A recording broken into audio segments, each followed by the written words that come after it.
আচ্ছা, free fire গেমটা আসলে কেনই বা তৈরি করা হয়েছে? এই গেমের প্রতিটা গল্প আসলেই কি সত্য এবং এই গেমের প্রতিটা ক্যারেক্টারের বাস্তবতাই আসলে কি? হ্যালো এভরিওয়ান, আমি আছি তোমাদের সাথে বাংলার সিআইডি। আজ আমরা কথা বলবো এমন একটি গেম নিয়ে যা আমাদের সবার স্মার্টফোনে রাজত্ব করতেছে। হ্যাঁ, আমি গ্যারিনা ফ্রি ফায়ার কথাই বলতেছি। কিন্তু আপনি কি কখনো ভেবে দেখেছেন কেন এই গেমটি তৈরি করা হয়েছে? কিসের জন্য এটি পাবজি বা ফোর্টনাইট থেকে আলাদা? আজকের এই ভিডিওতে আমরা ফ্রি ফায়ার তৈরির পেছনে আসল উদ্দেশ্য এবং এর ইতিহাস নিয়ে আলোচনা করব তোমাদের মাঝে। আজকের এই ভিডিওর একজন স্পেশাল মানুষ হলো নাজমুল গাজী। ভাইটি খুবই সুন্দর একটা কমেন্ট করছে। আমার মনে হয় না আমার এই টিকটক জার্নিতে এত সুন্দর কমেন্ট আর কেউ করছে। তো চলুন বেশি দেরি না করে ভিডিওটা শুরু করা যাক।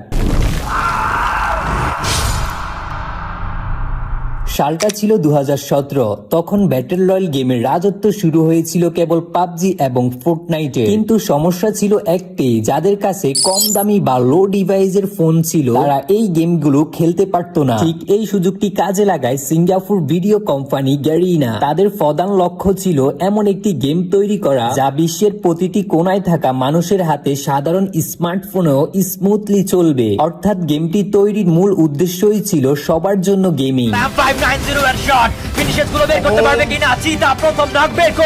ফ্রি ফায়ার তৈরির আরো একটি বড় কারণ ছিল মানুষের সময়ের কথা ভাবা। পাবজির মতো গেমে এক একটি ম্যাচ প্রায় 30 থেকে 40 মিনিট পর্যন্ত চলতো, কিন্তু গ্যারিনা চেয়েছিল মোবাইল গেমারদের এমন কিছু দিতে যা তারা বাসে চলতে চলতে, টিফিনের অল্প সময়ে, এমনকি অল্প অবসরে খেলতে পারে। এই জন্যই তারা গেমটিকে 10 মিনিটের একটি ফরম্যাটে তৈরি করে, যেখানে 50 জন প্লেয়ার, একটি ডিফে নামে ছোট ম্যাপ আর ফাস্ট গেম প্লে ছিল তাদের সফলতার গোপন অস্ত্র। তারা চেয়েছিল গেমিং যেন শুধু বিনোদন নয়, বরং সবার জীবনের একটি অংশ হয়ে ওঠে।